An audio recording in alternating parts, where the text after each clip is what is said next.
La diferencia de un CEDI en un almacén nacional o la diferencia de un CEDI en una zona franca es inmensa.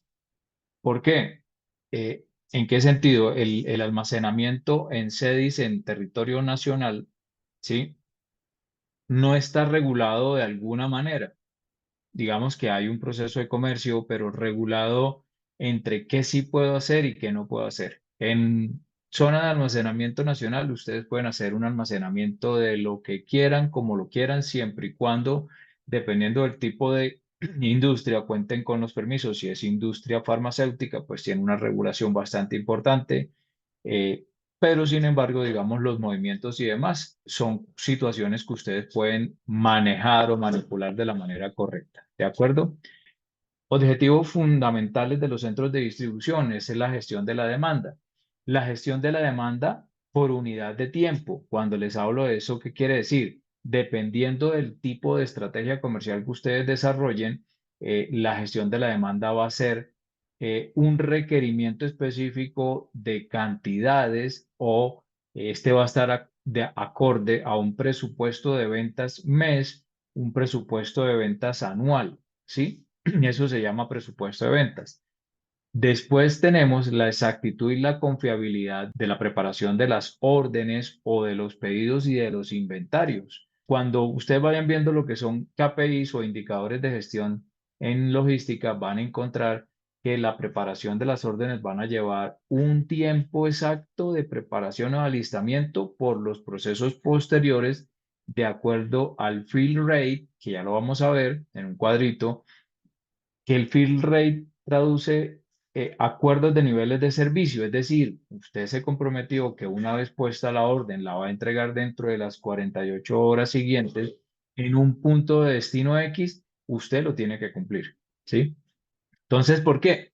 Porque abajo está establecido que ese nivel de servicio, fill rate, tiene tiempos, tiene flexibilidad frente a los requerimientos y eso básicamente se convierte en un KPI. ¿Por qué en un KPI? Porque básicamente el KPI, cuando usted tiene unos niveles de servicio, una cosa es la maquila, pero otra cosa son los procesos asociados como la distribución, y ese KPI puede generar otro KPI dentro de un proceso totalmente diferente. Dentro de las consideraciones que nosotros necesitamos para garantizar la productividad, y voy a pasar en un modelo en blanco, quizás ese modelo en blanco es para que ustedes también lo empiecen a construir para efectos de productividad. Entonces, dentro de las consideraciones está el diagnóstico de la operación a desarrollar, que es importante. Ustedes deben saber qué segmento de mercado van a manejar, qué tipo de industria están manejando, el tipo de producto, el tipo de tecnología con la que cuentan ustedes. ¿De acuerdo? Ese es el análisis preliminar que uno realiza.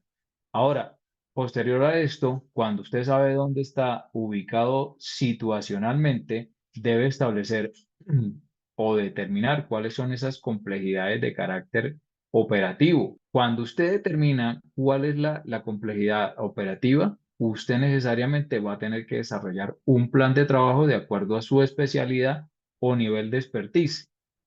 Y muy seguramente ese plan de trabajo va a tener un cronograma que a lo largo del tiempo se va a desarrollar de dos maneras diferentes. Básicamente, las acciones preventivas de ese plan de trabajo buscan que del análisis de ese problema ustedes puedan generar acciones tendientes a evitar esa nueva o a evitar que esa novedad se repita y por ende redunda en cualquier cosa que ustedes no tengan planeada dentro de un presupuesto va a ser un costo, y muchas veces ese costo puede llegarse a convertir en un gasto y por el contrario va a restar de manera tajante.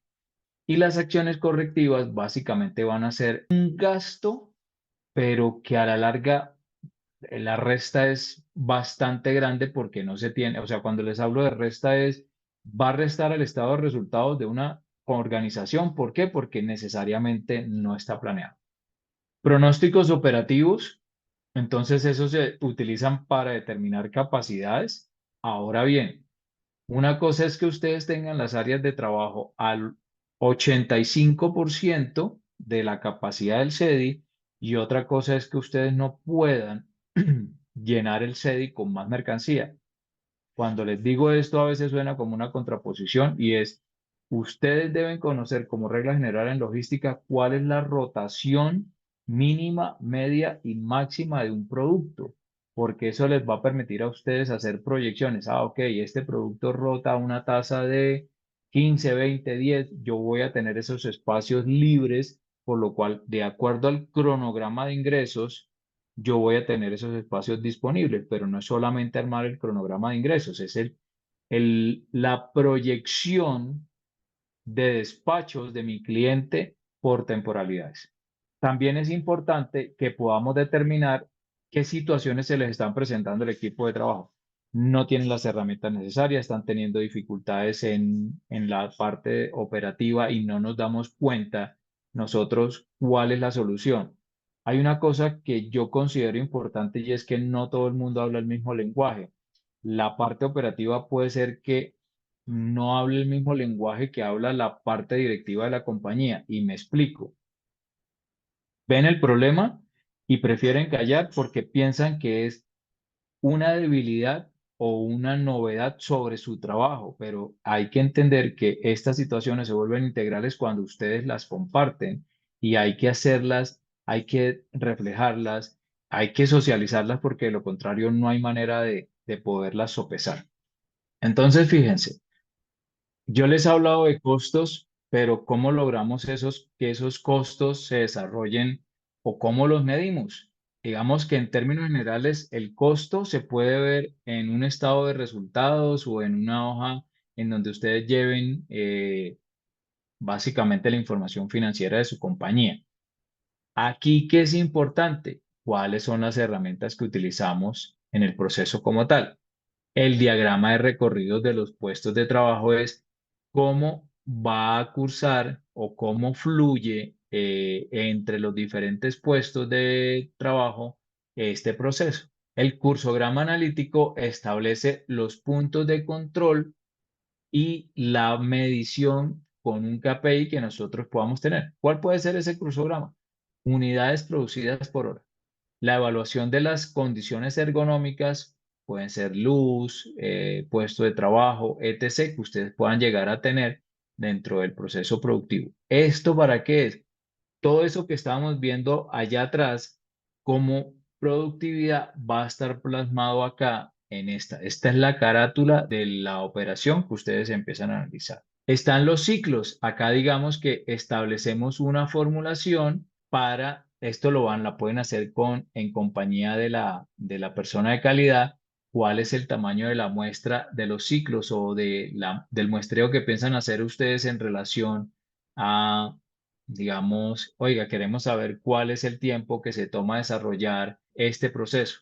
Entonces empiezan a ver, vamos a tomar X cantidad de muestras, ¿sí? Digamos que acá están explicadas cada una de las variables, cuál va a ser el nivel de confianza solicitado dentro del proceso. Yo coloco el 97% porque yo tengo una penalización si yo me llego a exceder de este nivel de error permitido, que es del 3%. Si yo me excedo a un 3,1%, yo pago 1,5% del valor de la facturación mensual.